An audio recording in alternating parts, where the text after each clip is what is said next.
We expected Ohio State to face a bigger challenge as far as the passing attack today. Western Kentucky sort of brought it. They brought it in like volume at least, not really necessarily in quality. Ohio State wins 63-10. The quarterback Austin Reed, he led the nation in passing yards last year, completed 57% of his passes today, something like that. And some takeaways in there for this defense. This defense kind of fueling the offense at times. Really, what did this game tell us about how prepared Ohio State is to face a legitimate Power 5, well-tested veteran quarterback in Notre Dame's Sam Hartman in his backyard next week? Steven, what was maybe your biggest takeaway, the thing that you wanted to see from this defense today that tells you it's ready for a challenge like that? I'll let you guys handle the secondary because I said it for a week. I'm just going to watch the defensive line because we haven't seen a pass rush. We haven't seen a presence. And Jim Knowles and Ryan Day spent the week saying, well, we haven't really played anybody who was going to give it to him. And Day even admitted after today's game that, they were getting the ball out quickly, so you still weren't going to be able to see it in full. But there was enough third and long situations to get the answer of, is there a pass rush? Is what we saw in the spring and what we saw in fall real? Can it actually translate to the games? I think it's yes. Good.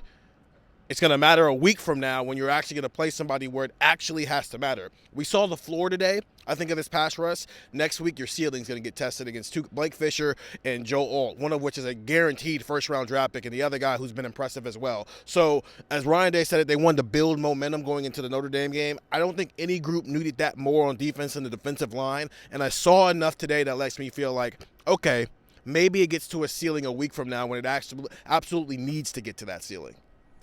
Andrew, same question for you. What did you need to see today that tells you Ohio State is ready to go in and beat Notre Dame? Well, just real quickly on the defensive line, I think that's the number one thing for me.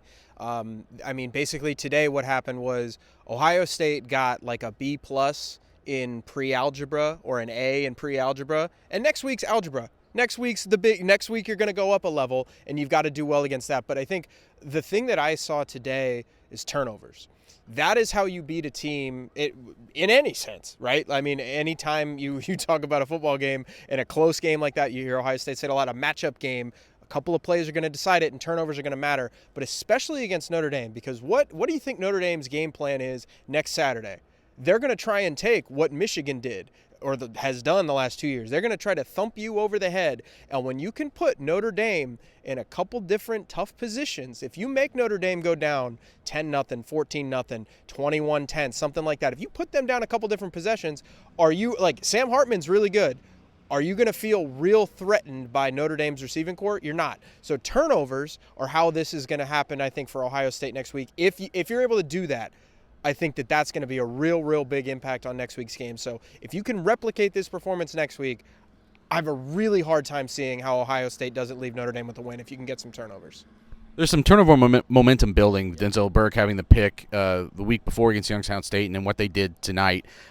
For me, I can thinking back through this game, I think of like one play where I thought Ohio State just like blew a coverage and gave up a long pass. I think they gave up three passing plays of 20 or more yards, and on one of those, at the end of it, I think that was the one where maybe Jordan Hancock knocked the ball loose, David Snigbenosin recovers it. So 3 plays of 20 yards or more allowed in the pass game, and one of them led to a turnover. So, and they'd only allowed 2 in the first 2 games.